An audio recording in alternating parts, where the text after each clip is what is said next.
Good morning കുട്ടികളെ, ജീവശാസ്ത്രത്തിന്റെ പുതിയൊരു ക്ലാസ്സിലേക്ക് എല്ലാവർക്കും സ്വാഗതം. അപ്പോ നമ്മൾ കഴിഞ്ഞ ക്ലാസ്സിൽ നമ്മൾ വൃക്കകളെ കുറിച്ചായിരുന്നു നമ്മൾ ചർച്ച ചെയ്തിട്ടുള്ളത്. വൃക്കകളുടെ ആന്തരഘടനയും ബാഹ്യഘടനയും കുറിച്ചെല്ലാം നമ്മൾ ചർച്ച ചെയ്തിട്ടുണ്ടായിരുന്നു. അപ്പൊ നമ്മൾ വൃക്കയുടെ ആന്തരഘടനയിൽ നമ്മൾ പറഞ്ഞിട്ടുണ്ടായിരുന്നു, വൃക്കയിൽ ധാരാളം സൂക്ഷ്മ അരിപ്പകളുണ്ട് എന്ന് പറഞ്ഞു. അപ്പോ ഈ സൂക്ഷ്മ അരിപ്പകളെ കുറിച്ചാണ് നമ്മൾ ഇത് പഠിക്കാൻ പോകുന്നത്. അപ്പോ നമുക്ക് ക്ലാസ്സിലേക്ക് കടക്കാം.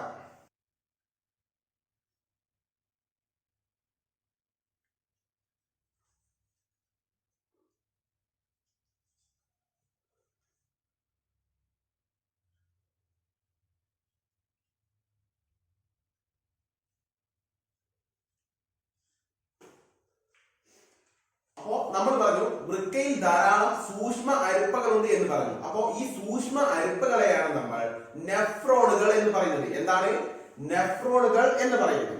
അപ്പോൾ മനുഷ്യ ശരീരത്തിൽ ധാരാളം സൂക്ഷ്മ അരിപ്പകളുണ്ട്. അതിസൂക്ഷ്മ അരിപ്പകളാണ് ഇവ. രക്തത്തെ അരിച്ചെടുക്കുവാനാണ് ഉപയോഗിക്കുന്നത്. അപ്പോ ഈ നെഫ്രോണുകളെ നമ്മൾ ശരീരത്തിലെ അരിപ്പകൾ എന്നറിയപ്പെടുന്നുണ്ട്.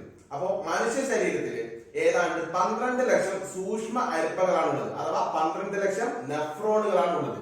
അപ്പോ ഇന്ന് നമുക്ക് നെഫ്രോണിന്റെ ഘടനയെ കുറിച്ചാണ് നമ്മൾ പഠിക്കാൻ പോകുന്നത്. അപ്പോ നെഫ്രോണിന്റെ ഘടന ഒരു ചാർട്ടിന്റെ സഹായത്തോടു കൂടി നമ്മൾ ഒന്ന് നോക്കിയാലോ?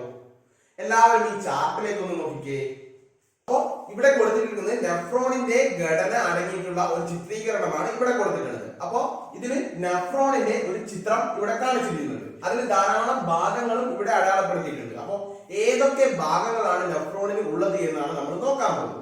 അപ്പോ ഇതിൽ ഒന്നാമതായി നിങ്ങൾക്ക് ഇവിടെ കാണാൻ കഴിയും ബൊമൻസ് കാപ്സ്യൂൾ എന്ന് പറയുന്ന ഒരു ഭാഗം നിങ്ങൾക്ക് കാണാൻ കഴിയും. അതായത് ഇവിടെ ഒരു കപ്പ് പോലെ ഇരിക്കുന്ന ഒരു ഭാഗത്തെയാണ് നമ്മൾ ബൊമൻസ് കാപ്സ്യൂൾ എന്ന് പറയുന്നത്. അപ്പൊ ഇതിൽ പറയുന്നത് നെഫ്രോണിന്റെ ഒരറ്റത്തുള്ള ഇരട്ട ഭിത്തിയുള്ള കപ്പ് പോലുള്ള ഭാഗമാണ്.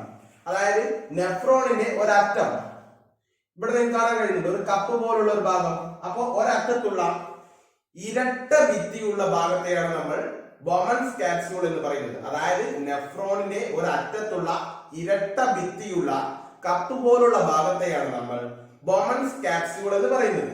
അപ്പൊ ഈ ഇരട്ട ഭിത്തിയുള്ള ഭാഗത്തില് ഈ ഇരട്ട ഭിത്തിക്കിടയിൽ ധാരാളം ഒഴിഞ്ഞ സ്ഥലങ്ങളുണ്ട്.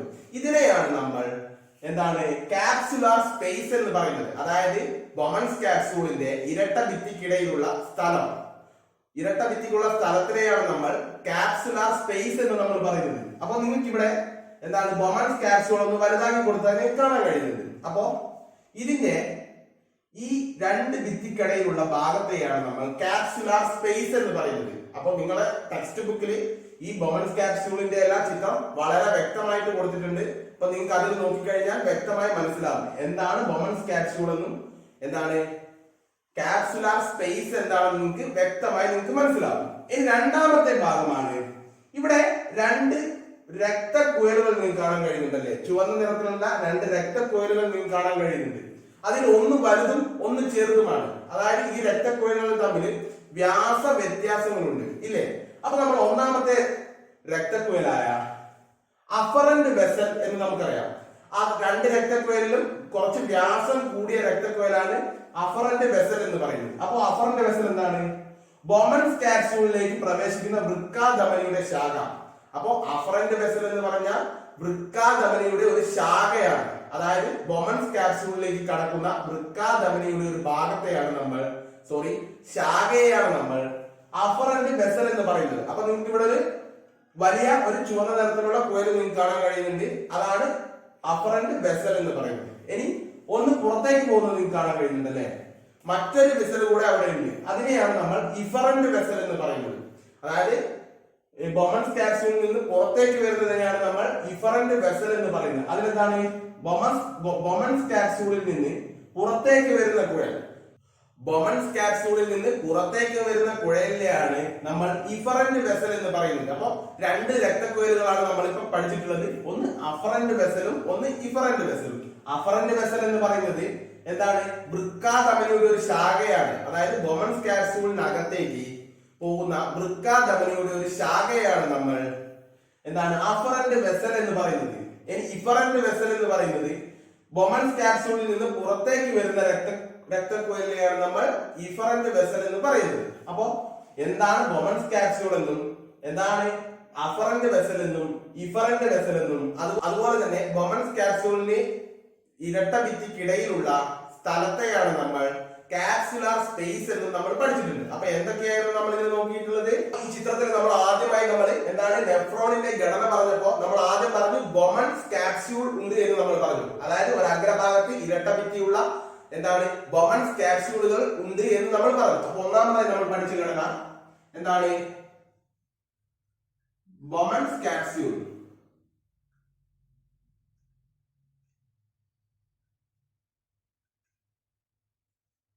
രണ്ടാമതായി നമ്മൾ ഈ ഇരട്ട ഭിത്തി എന്താണ് ഇടയിലുള്ള ഒരു സ്ഥലത്തെ നമ്മൾ കാപ്സുലാർ സ്പേസ് എന്ന് പറഞ്ഞിട്ടുണ്ടല്ലേ, കാപ്സുലാർ സ്പേസ്. ഇപ്പൊ രണ്ടാമത് നമ്മൾ കാപ്സുലാർ സ്പേസ്.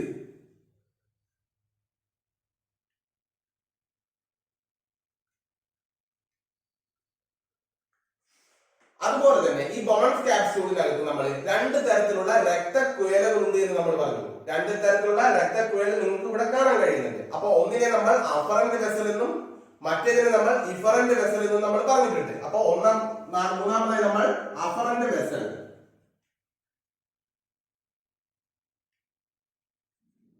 നാല് ഇഫറന്റ് വെസൽ.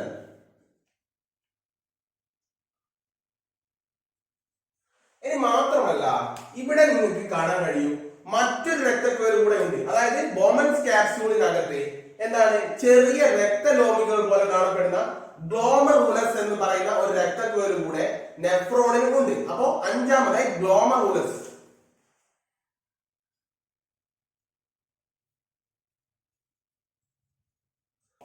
അപ്പോൾ ഗ്ലോമറുലസ് എന്ന് പറയുന്നത് അഫറന്റ് വെസൽ ബൊമൻസ് ക്യാപ്സ്യൂളിൽ പ്രവേശിച്ച് സൂക്ഷ്മ ലോമികളായി മാറുകയാണ് ചെയ്യുന്നത് അല്ലെ. ഇവിടെ നിങ്ങൾക്ക് കാണാൻ കഴിയും അഫറന്റ് വെസൽ എന്ന് പറയുന്നത് വ്യാസം കൂടിയ ഒരു രക്തക്കുഴലാണ്. അപ്പോ ഈ രക്തക്കുഴല് ബൊമൻസ് ക്യാപ്സ്യൂളിനകത്തേക്ക് പോകുമ്പോൾ ചെറിയ ചെറിയ രക്തലോമികളായി മാറുന്നുണ്ടല്ലേ, ധാരാളം. അപ്പൊ ചെറിയ രക്തലോമികളായി മാറുന്നുണ്ട്. അപ്പോ ആ ചെറു രക്തലോമികളെയാണ് നമ്മൾ ഗ്ലോമറുലസ് എന്ന് പറയുന്നത്. അതായത് അഫറന്റ് വെസൽ ബൊമൻസ് ക്യാപ്സ്യൂളിനുള്ളിൽ പ്രവേശിച്ച് സൂക്ഷ്മ ലോമികളായി മാറുന്നുണ്ട്. ഈ സൂക്ഷ്മ ലോമികളെയാണ് നമ്മൾ ഗ്ലോമറുലസ് എന്ന് പറയുന്നത്. അപ്പോ മൂന്ന് രക്തക്കുഴലുകൾ നമ്മൾ പഠിച്ചിട്ടുണ്ട്: afferent vessel, efferent vessel, glomerulus. അപ്പൊ മൂന്ന് രക്തക്കുഴലുകളാണ് നമ്മൾ നെഫ്രോണിനകത്ത് കാണാൻ കഴിയുന്നത്. ഇനി നമ്മൾ അടുത്തതായി നമ്മൾ പരിചയപ്പെടാൻ പോകുന്നതാണ് വൃക്ക നളിക എന്ന് പറയുന്ന ഒരു ഭാഗത്തെ. അപ്പോ നെഫ്രോണിന്റെ വൃക്ക നളിക എന്ന് പറയുന്ന ഭാഗത്തെ കുറിച്ചാണ് നമ്മൾ അടുത്തതായി നോക്കാൻ പോകുന്നത്. എന്താണ്? ബൊമൻസ് ക്യാപ്സ്യൂളിനെയും ശേഖരണ നാളിയെയും ബന്ധിക്കുന്ന നീണ്ട കുഴൽ എന്ന് പറയുന്നത്. അപ്പൊ നിങ്ങൾക്ക് ഇവിടെ കാണാൻ കഴിയുന്നുണ്ടോ മഞ്ഞ നിറത്തിലുള്ള ഒരു നീണ്ട കുഴലിനെ? അപ്പൊ ഇത് എന്ന് പറയുന്നത് ബൊമൻസ് ക്യാപ്സ്യൂളിനെയും ശേഖരണ നാളിയെയും ബന്ധിപ്പിക്കുന്ന നീണ്ട കുഴലിനെയാണ് നമ്മൾ വൃക്ക നളിക എന്ന് പറയുന്നത്. അപ്പോ ആറാമതായി നമ്മൾ വൃക്ക നളിക എന്ന് പറയുന്നു. വൃക്ക നളിക എന്ന് പറയുന്ന ഭാഗം ബാഹ്യ നളിക ലോമിക ജാലം എന്ന് പറയുന്ന ഭാഗത്തിന്റെ പ്രത്യേകത എന്ന് പറഞ്ഞാൽ ഇഫറന്റ് വെസലിന്റെ തുടർച്ചയായി വൃക്ക നളികയ്ക്ക് ചുറ്റും കാണപ്പെടുന്ന രക്തലോമികൾ. ഇവിടെ നിങ്ങൾക്ക് ചുവന്ന നിറത്തിൽ ധാരാളം രക്തലോമികൾ കാണാൻ കഴിയുന്നില്ലേ? അതിനെയാണ് നമ്മൾ ബാഹ്യ നളിക ലോമിക ജാലം എന്ന് പറയുന്നത്. അതായത് വൃക്ക നളികയ്ക്ക് ചുറ്റുമായി കാണുന്ന രക്തലോമികളെയാണ് നമ്മൾ ബാഹ്യ നളിക ലോമിക ജാലം എന്ന് പറയുന്നത്. അപ്പോ ഏഴാമത്തെ ഭാഗമാണ് ബാഹ്യ നളിക ലോമിക ജാലം.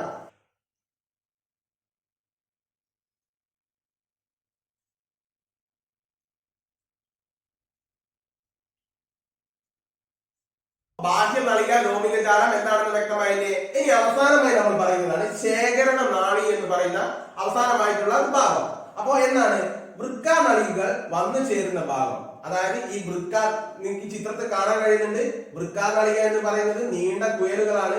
അപ്പൊ ഈ നീണ്ട കുഴലുകൾ വന്നു ചേരുന്ന ഭാഗത്തെയാണ് ശേഖരണ നാളി എന്ന് പറയുന്നത്. ഇവിടെ നിങ്ങൾക്ക് കാണാൻ കഴിയുന്നില്ലേ? ഇവിടെയാണ് ജലത്തിന്റെ ആഗിരണം നടക്കുന്നത്. ശേഖരണ നാളിയിൽ വെച്ചാണ്. അതുപോലെ തന്നെ മൂത്രം ശേഖരിച്ച് പെൽവിസിലെത്തുന്നു. നമ്മള് വൃക്കയുടെ ആന്തരഘടന പറഞ്ഞ സമയത്ത് നമ്മൾ പറഞ്ഞിട്ടുണ്ടായിരുന്നു മൂത്രം വന്ന് ശേഖരിക്കുന്നത് പെൽവിസിലാണ്. അപ്പോ മൂത്രം ശേഖരിച്ച് പെൽവിസിൽ എത്തിക്കുന്നത് ശേഖരണ നാളി വഴിയാണ് മൂത്രം പെൽവിസിലെത്തുന്നത്. അപ്പൊ എന്തൊക്കെയായിരുന്നു ശേഖരണ നാളിയിൽ? വൃക്കാനളിക വന്നു ചേരുന്ന ഭാഗമാണ് ശേഖരണ നാളി. അതുപോലെ ഇവിടെ ജലത്തിന്റെ ആഗിരണം നടക്കുന്നുണ്ട്. അതുപോലെ തന്നെ മൂത്രം ശേഖരിച്ച് പെൽവിസിൽ എത്തിക്കുന്നത് ശേഖരണ നാളി വഴിയാണ്. അപ്പൊ ഇത്രയുമാണ് നമ്മൾ എന്താണ് നെഫ്രോണിന്റെ ഘടനയിൽ ഭാഗങ്ങളായിട്ട് നമ്മൾ പറയുന്നത്. അപ്പൊ നെഫ്രോണിന്റെ ഘടനയിൽ നമ്മൾ 8 കാര്യങ്ങളാണ് നമ്മൾ പഠിച്ചിട്ടുള്ളത്. അപ്പൊ ബൊമൻസ് ക്യാപ്സ്യൂൾ എന്ന് പറയുന്നത് നെഫ്രോണിന്റെ ഒരു അഗ്രഭാഗത്ത് ഇരട്ട ഭിത്തിയുള്ള ഒരു കപ്പ് പോലുള്ള ഭാഗത്തെയാണ് നമ്മൾ ബൊമൻസ് ക്യാപ്സ്യൂൾ എന്ന് പറയുന്നത്. അതുപോലെ തന്നെ കാപ്സുലാർ സ്പേസ് എന്ന് പറയുന്നത് ഈ ബൊമൻസ് ക്യാപ്സ്യൂളിന്റെ ഇരട്ട ഭിത്തിക്കിടയിലുള്ള സ്ഥലത്തെയാണ് നമ്മൾ കാപ്സുലാർ സ്പേസ് എന്ന് പറയുന്നത്. അതുപോലെ തന്നെ എന്താണ് ബൊമൻസ് ക്യാപ്സ്യൂളിൽ എന്താണ് അകത്തേക്കും പുറത്തേക്കുമായി 2 രക്തക്കുഴലുകൾ കാണുന്നുണ്ട്. അപ്പോ അതിൽ ഒന്നാണ് അഫറന്റ് വെസലും ഒന്ന് ഇഫറന്റ് വെസലും. അതായത് വൃക്കാധമനിയുടെ ഒരു ശാഖയാണ് അഫറന്റ് വെസൽ എന്ന് പറയുന്നത്. ഇഫറന്റ് വെസൽ എന്ന് പറയുന്നത് ഗ്ലോമറുലസിൽ നിന്ന് പുറത്തേക്ക് പോകുന്ന രക്തക്കുഴലിനെയാണ് ഇഫറന്റ് വെസൽ എന്ന് പറയുന്നത്. ഇനി ഗ്ലോമറുലസ് എന്ന് പറയുന്നത് അഫറന്റ് വെസലിൽ നിന്നും എന്താണ് ഈ രക്തക്കുഴലുകൾ ചെറു രക്തലോമികളായി മാറുന്നുണ്ട്. അതിനെയാണ് നമ്മൾ ഗ്ലോമറുലസ് എന്ന് പറയുന്നത്. ഇനി അടുത്തതായി നമ്മൾ വൃക്ക നളിക എന്ന് എന്താണെന്ന് പറഞ്ഞു. ബൊമൻസ് ക്യാപ്സ്യൂളിൽ നിന്ന് നീണ്ട കുഴലിനെയാണ് നമ്മൾ വൃക്ക നളിക എന്ന് പറയുന്നത്. ഇനി ബൊമൻസ് ക്യാപ്സ്യൂളിനെയും ശേഖരണ നാളിയെയും ഒന്നിപ്പിക്കുന്ന എന്താണ് കുഴലിനെയാണ് നമ്മൾ വൃക്ക നളിക എന്ന് പറയുന്നത്. ഇനി ബാഹ്യ നളിക ലോമിക ജാലം എന്ന് പറയുന്നത് എന്താണ് ബൊമൻസ് ക്യാപ്സ്യൂളിന് പുറത്ത് ഈ ശേഖരണ നാളിക്ക് ചുറ്റുമായി കാണുന്ന രക്തക്കുഴലുകളെയാണ് നമ്മൾ ബാഹ്യ നളിക ലോമിക ജാലം എന്ന് പറയുന്നത്. അടുത്തതായി നമ്മൾ ശേഖരണ നാളി എന്താണെന്നാണ് നമ്മൾ പറഞ്ഞിട്ടുള്ളത്. വൃക്ക നളികൾ വന്നു ചേരുന്ന ഭാഗത്തെയാണ് നമ്മൾ ശേഖരണ നാളി എന്ന് പറയുന്നത്. ഇവിടെയാണ് ജലത്തിന്റെ ആഗിരണം നടക്കുന്നത്. അതുപോലെ തന്നെ മൂത്രം പെൽവിസിൽ എത്തിക്കുന്നതും ഈ ശേഖരണ നാളി വഴിയാണ്. അപ്പോ നെഫ്രോണിന്റെ ഭാഗങ്ങളാണ് നമ്മൾ ഇവിടെ പഠിച്ചിട്ടുള്ളത്. അപ്പോ എല്ലാവർക്കും ഇത് വ്യക്തമല്ലേ? അപ്പൊ നമ്മളിപ്പോ നെഫ്രോണിന്റെ ഭാഗങ്ങൾ ഏതൊക്കെയാണ് നമ്മൾ ചർച്ച ചെയ്തിട്ടുണ്ട്. ഇനി നമ്മൾ അടുത്തതായി നോക്കാൻ പോകുന്നത് നമ്മുടെ ശരീരത്തിൽ മൂത്രം രൂപപ്പെടുന്നത് എങ്ങനെയെന്നാണ് നമ്മൾ അടുത്തതായി നോക്കാൻ പോകുന്നത്.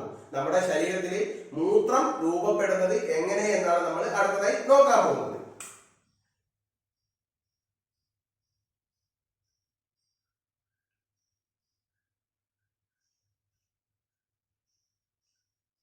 നമ്മള് മൂത്രം രൂപപ്പെടുന്നതിന്റെ ധാരാളം ഘട്ടങ്ങളെ കുറിച്ചാണ് നമ്മൾ പഠിക്കാൻ പോകുന്നത്. പ്രധാനമായും 3 ഘട്ടങ്ങളാണ് മൂത്രം രൂപപ്പെടുന്നതിൽ ഉള്ളത്. അതിൽ ഒന്നാമത്തേതാണ് എന്താണ് സൂക്ഷ്മ അരിക്കലുകൾ എന്ന് നമ്മൾ പറഞ്ഞു. സൂക്ഷ്മ അരിക്കലാണ് ഒന്നാമത്തെ ഘട്ടം എന്ന് പറഞ്ഞു.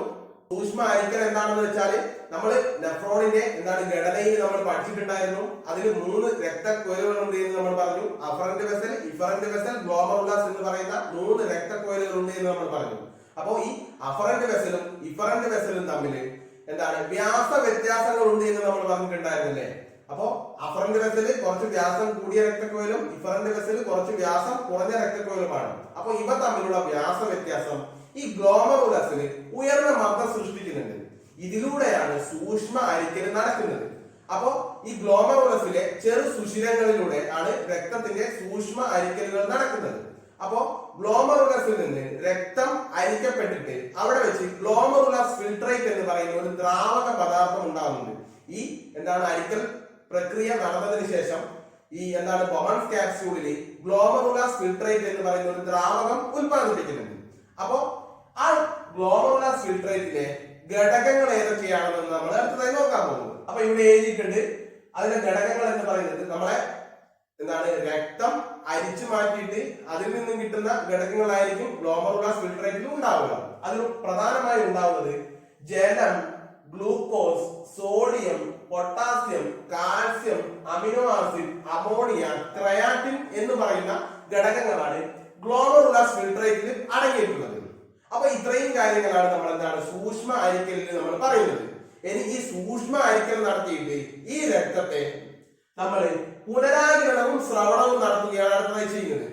എന്താണ് പുനരാകിരണവും ശ്രവണവും നടത്തുകയാണ് അടുത്തതായി ചെയ്യുന്നത്. അപ്പൊ എന്താണ് പുനരാകിരണവും ശ്രവണവും എന്ന് നമുക്കൊന്ന് നോക്കിയാലോ. പുനരാകിരണവും ശ്രവണവും എന്ന് പറഞ്ഞാൽ നമ്മളിവിടെ ഗ്ലോമറുലസ് ഫിൽട്രേറ്റ് ഇല്ലേ, ഗ്ലോമറുലസ് ഫിൽട്രേറ്റ് വൃക്ക നാളികയിൽ നിന്ന് ശേഖരണ നാളിയിലേക്ക് ഒഴുകുന്നുണ്ട്. അപ്പോ ശേഖരണ നാളിയിലേക്ക് ഒഴുകുന്ന ഈ വേളയിൽ എന്താണ് ഇതിലുള്ള ആവശ്യ ഘടകങ്ങൾ വീണ്ടും പുനരാകിരണം ചെയ്യുകയാണ് ചെയ്യുന്നത്. ആവശ്യ ഘടകങ്ങൾ വീണ്ടും പുനരാകിരണം ചെയ്യുകയാണ് ചെയ്യുന്നത്. നമ്മൾ പറഞ്ഞു വൃക്ക നാളികയിൽ നിന്ന് ശേഖരണ നാളിയിലേക്ക് ഈ ഗ്ലോമറുലസ് ഫിൽട്രേറ്റ് ഒഴുകുന്നുണ്ട് എന്ന് പറഞ്ഞു. അപ്പൊ ഈ ഒഴുകുന്ന സമയത്ത് എന്താണ് ബാഹ്യ നളിക ലോമിക ജാലത്തിലേക്ക് ഇതിലുള്ള ആവശ്യ വസ്തുക്കൾ എന്താണ് പുനരാകിരണം ചെയ്യുകയാണ് ചെയ്യുന്നത്. അപ്പോ എന്താണ് വൃക്ക നാളികയിൽ നിന്ന് ശേഖരണ നാളിയിലേക്ക് ഒഴുകുന്ന സമയത്ത് ഈ ഗ്ലോമറുലസ് ഫിൽട്രേറ്റ് ഫിൽട്ടറേറ്റ് ഒഴുകുന്ന സമയത്ത് ഈ ബാഹ്യ നളിക ലോമിക ജാലത്തിലേക്ക് ആവശ്യ സാധനങ്ങൾ, അതായത് ആവശ്യ വസ്തുക്കൾ പുനരാഗിരണം ചെയ്യുകയാണ് ചെയ്യുന്നത്. അപ്പോ ഈ ഘടകത്തിൽ നിന്ന് നമുക്കിപ്പോ ഗ്ലോമറുലാർ ഫിൽട്ടറേറ്റിൽ ധാരാളം ഘടകങ്ങൾ നമുക്ക് ഇവിടെ കിട്ടിയിട്ടുണ്ട്. അപ്പൊ ഇതില് ശരീരത്തിന് ആവശ്യമായ ഘടകങ്ങൾ പുനരാഗിരണം ചെയ്യുകയാണ്. എന്താണ് പുനരാഗിരണവും ശ്രവണവും എന്ന് പറയുന്ന ഈ ഭാഗത്തിൽ. അപ്പൊ പൂർണ്ണമായും ആഗിരണം ചെയ്യുന്ന പദാർത്ഥമാണ് ഗ്ലൂക്കോസും അമിനോ ആസിഡ്സും. പൂർണ്ണമായും നമ്മൾ ഗ്ലൂക്കോസ്, അമിനോ ആസിഡ്. അപ്പൊ ഈ ഗ്ലോമറുലാർ ഫിൽട്ടറേറ്റിൽ നിന്ന് നമ്മൾ ശരീരം പൂർണ്ണമായും ആഗിരണം ചെയ്യുന്നത് ഗ്ലൂക്കോസും അമിനോ ആസിഡുകളുമാണ് പൂർണ്ണമായും ആഗിരണം ചെയ്യുന്നത്. ഇനി ഭാഗികമായി നമ്മുടെ ശരീരത്തിലേക്ക് ആഗിരണം ചെയ്യുന്ന പദാർത്ഥമാണ് ഭാഗികമായി നമ്മൾ ആഗിരണം ചെയ്യുന്നതാണ് ഈ സോഡിയം, കാൽസ്യം, പൊട്ടാസ്യം, ജലം അതുപോലുള്ള വസ്തുക്കൾ. അപ്പോ സോഡിയം, കാൽസ്യം, പൊട്ടാസ്യം, ജലം പോലുള്ളവ. അപ്പോ എന്താണ് മാലിന്യം എന്ന് പറഞ്ഞ് പുറന്തള്ളുന്നതാണ് എന്താണ് അമോണിയ, ക്രയാറ്റിൻ പോലുള്ള വസ്തുക്കൾ മാലിന്യം എന്ന് പറഞ്ഞ് നമ്മുടെ ശരീരം പുറന്തള്ളുന്നതാണ്. ഈ കാര്യങ്ങൾ നമ്മുടെ ശരീരം പുനരാഗിരണം ചെയ്യുന്നുണ്ട്. അതിൽ പൂർണ്ണമായും പുനരാഗിരണം ചെയ്യുന്നതാണ് ഗ്ലൂക്കോസ്, അമിനോ ആസിഡുകൾ.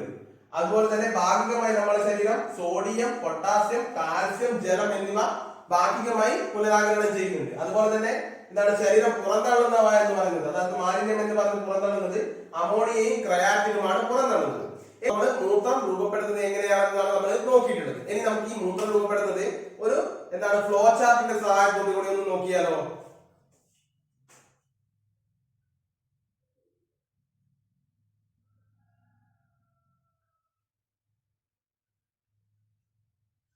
അപ്പൊ നമ്മൾ പറഞ്ഞു ആദ്യം രക്തത്തിൽ നിന്നാണ് അല്ലെ നമ്മുടെ സൂക്ഷ്മ അരിക്കലുകൾ നടക്കുന്നത് അല്ലെ. അപ്പൊ ആദ്യം രക്തം സൂക്ഷ്മ അരിക്കലിന് വിധേയമായിട്ടുണ്ട് അല്ലെ. അപ്പൊ രക്തം സൂക്ഷ്മ അരിക്കൽ,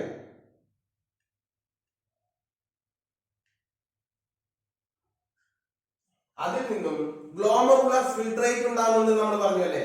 ഗ്ലോമറുലാർ ഫിൽട്രേറ്റ്, അതായത് ബൊമൺസ് ക്യാപ്സ്യൂളില് കാപ്സുലാർ സ്പേസിൽ എന്താണ് ഗ്ലോമറുലാർ ഫിൽട്രേറ്റ് ഉണ്ടാവുന്നത് നമ്മൾ പറഞ്ഞു. അപ്പൊ ഗ്ലോമറുലാർ ഫിൽട്രേറ്റ് ഉണ്ടാവുന്നു അടുത്തതായിട്ട്.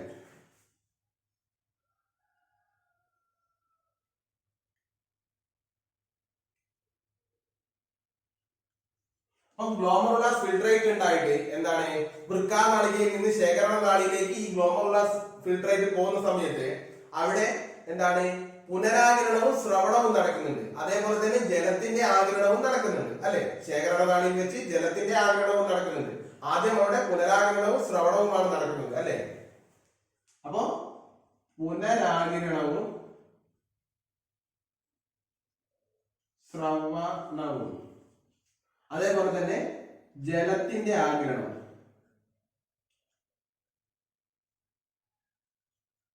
ജലത്തിന്റെ ആഗിരണവും നടന്നതിന് ശേഷം ശേഷിക്കുന്നവയാണ് നമ്മുടെ മൂത്രം എന്ന് പറയുന്നത് അല്ലെ. അപ്പോ ശേഷിക്കുന്നവയാണ് മൂത്രം എന്ന് പറയുന്നത്. അപ്പോ മൂത്രം രൂപപ്പെടൽ വൃക്കകളുടെ ഘടനാപരവും ജീവധർമ്മപരവുമായ അടിസ്ഥാന ഘടകങ്ങളാണ് നെഫ്രോണുകൾ. ഓരോ വൃക്കയുടെയും ഉൾവശത്ത് ഏകദേശം 12 ലക്ഷത്തോളം നെഫ്രോണുകളുണ്ട്. നെഫ്രോണുകളാണ് രക്തത്തിൽ നിന്ന് മാലിന്യങ്ങളെ അരിച്ചുമാറ്റുന്നത്. രക്തം ഗ്ലോമറുലസിലൂടെ ഒഴുകുമ്പോൾ അതിലെ സുഷിരങ്ങളിലൂടെ സൂക്ഷ്മ അരിക്കലിന് വിധേയമാകുന്നു. ഇതിന്റെ ഫലമായി ഗ്ലോമറുലാർ ഫിൽട്രേറ്റ് ക്യാപ്സുലാർ സ്പേസിൽ ശേഖരിക്കപ്പെടുന്നു. ജലം, ഗ്ലൂക്കോസ്, അമിനോ ആസിഡുകൾ, സോഡിയം, പൊട്ടാസ്യം, കാൽഷ്യം, അയോണുകൾ, വിറ്റാമിനുകൾ, യൂറിയ, യൂറിക് ആസിഡ്, ക്രിയാറ്റിനിൻ എന്നിവയാണ് ഗ്ലോമറുലാർ ഫിൽട്രേറ്റിലെ ഘടകങ്ങൾ. ഗ്ലോമറുലാർ ഫിൽട്രേറ്റ് വൃക്കാനളികയിലൂടെ ശേഖരണനാളിയിലേക്ക് ഒഴുകുമ്പോൾ അവശ്യവസ്തുക്കൾ ബാഹ്യനാളിക ലോമിക ജാലത്തിലേക്ക് പുനരാഗിരണം ചെയ്യുന്നു. സൂക്ഷ്മ അരിക്കലിനു ശേഷവും രക്തത്തിൽ അധികമായി അവശേഷിക്കുന്ന ചില ഘടകങ്ങൾ ലോമിക ജാലത്തിൽ നിന്ന് വൃക്കാനളികയിലേക്ക് സ്രവിക്കുന്നു. ശേഖരണനാളിയിൽ വെച്ച് ഗ്ലോമറുലാർ ഫിൽട്രേറ്റിൽ നിന്നും അധികമുള്ള ജലം ആഗിരണം ചെയ്യപ്പെടുന്നു. ശേഷിക്കുന്ന ഭാഗമാണ് മൂത്രം. മൂത്രം വൃക്കയിൽ നിന്ന് മൂത്രവാഹിനി വഴി മൂത്രസഞ്ചിയിലെത്തി താൽക്കാലികമായി സംഭരിക്കപ്പെടുന്നു. അത് നിറയുന്നതിനനുസരിച്ച് മൂത്രനാളി വഴി പുറന്തള്ളുന്നു. അപ്പൊ നമ്മള് മൂത്രം രൂപപ്പെടുന്നത് എങ്ങനെയെന്നാണ് നമ്മൾ ചർച്ച ചെയ്തിട്ടുള്ളത്. മൂത്രം ഒഴിക്കുന്ന സമയത്ത് നമ്മുടെ ശരീരത്തിലെ വിസർജ്യ വസ്തുക്കൾ പുറന്തള്ളുകയും അതേപോലെ തന്നെ നമ്മുടെ മൂത്രാശയങ്ങളിൽ ഉണ്ടാകുന്ന രോഗാണുക്കളെ കഴുകിക്കളയുകയും കൂടെ ചെയ്യുന്നുണ്ട്. ഈ മൂത്രം ഒഴിക്കുന്നതിലൂടെ ശരീരത്തിലെ മൂത്രാശയങ്ങളിലുള്ള രോഗാണുക്കളെ കഴുകിക്കളയുകയും കൂടെ ചെയ്യുന്നുണ്ട്. അപ്പൊ നമ്മൾ ദീർഘനേരം മൂത്രം ഒഴിക്കാതിരുന്നു കഴിഞ്ഞാൽ ഈ മൂത്രാശയങ്ങളിലെ രോഗാണുക്കൾ പെരുകുകയും അത് പല രോഗങ്ങൾക്കും കാരണമാവുന്നുണ്ട്. അപ്പോ പുരുഷന്മാരെ അപേക്ഷിച്ച് സ്ത്രീകളിലാണ് ഈ മൂത്രാശയങ്ങളിലെ രോഗങ്ങൾ ഏറ്റവും കൂടുതലായി കാണപ്പെടുന്നത്. അപ്പോ കൃത്യസമയത്ത് തന്നെ നിങ്ങളെല്ലാം മൂത്രം ഒഴിക്കേണ്ടത് അത്യാവശ്യമായ ഒരു കാര്യമാണ്. കാരണം ഇല്ലെങ്കിൽ നമ്മുടെ മൂത്രാശയങ്ങളിൽ രോഗാണുക്കൾ പെരുകാനുള്ള സാധ്യത കൂടുതലാണ്.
അപ്പോൾ ഈ പരീക്ഷണത്തിൽ നിങ്ങൾക്ക് കാണാൻ കഴിയുന്നുണ്ടാവും സോഡിയം ഹൈപ്പോബ്രോമൈഡും യൂറിയയും തമ്മിൽ പ്രവർത്തിക്കുമ്പോൾ അവിടെ യൂറിയ വിഘടിച്ച് കാർബൺ ഡൈ ഓക്സൈഡ് നൈട്രജനുമായി മാറുന്നത് നിങ്ങൾക്ക് കാണാം. അവിടെ കുമിളകളായി നിങ്ങൾക്ക് വരുന്നത് കാണാൻ കഴിയുന്നില്ലേ?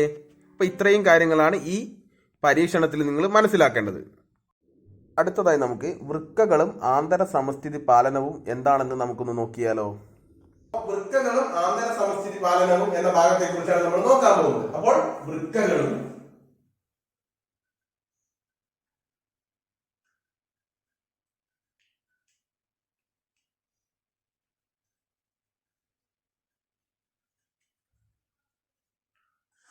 അപ്പൊ ഈ ചാർട്ട് എല്ലാവർക്കും കാണാമെന്ന് പ്രതീക്ഷിക്കുന്നു. വൃക്കകളും ആന്തര സമസ്ഥിതി പാലനവും എന്നാണ് ചാർട്ടിന്റെ തലക്കെട്ട്. അപ്പൊ ഇതിൽ നിങ്ങൾക്ക് കാണാൻ കഴിയും ആന്തര സമസ്ഥിതി പാലിക്കപ്പെട്ടവർ, അതായത് നമ്മുടെ ശരീരം ആന്തര സമസ്ഥിതി പാലിക്കപ്പെട്ട ഒരു നിലയിലായിരിക്കും ഉണ്ടാവുക. അപ്പൊ അവിടെ ജീവൻ പ്രവർത്തനങ്ങളുടെ ഫലമായി ഉണ്ടാകുന്ന മാലിന്യങ്ങൾ നമ്മൾ പറഞ്ഞിട്ടുണ്ട്. നമ്മുടെ ജീവൻ പ്രവർത്തനത്തിന്റെ ഫലമായി ധാരാളം ഉപോൽപ്പന്നങ്ങൾ ഉണ്ടാകുന്നുണ്ട് എന്ന് പറഞ്ഞിട്ടുണ്ടല്ലേ. അപ്പോ ജീവൻ പ്രവർത്തനങ്ങളുടെ ഫലമായി ഉണ്ടാകുന്ന മാലിന്യങ്ങൾ ആന്തര സമസ്ഥിതിയിൽ വ്യതിയാനം ഉണ്ടാക്കുന്നു. അപ്പൊ നമ്മുടെ ആന്തര സമസ്ഥിതി പാലിക്കപ്പെട്ട നിലയിലുള്ള നമ്മുടെ ശരീരത്തിൽ ജീവൻ പ്രവർത്തനങ്ങളുടെ ഫലമായി ധാരാളം മാലിന്യങ്ങൾ ഉണ്ടാവുകയും ഈ മാലിന്യങ്ങൾ ആന്തര സമസ്ഥിതിയിൽ വ്യതിയാനം സംഭവിക്കുന്നുണ്ട്. അതായത് മാലിന്യങ്ങൾ ഉണ്ടാവുക വഴി ആന്തര സമസ്ഥിതിയിൽ വ്യതിയാനം സംഭവിക്കുകയാണ് ചെയ്യുന്നത്.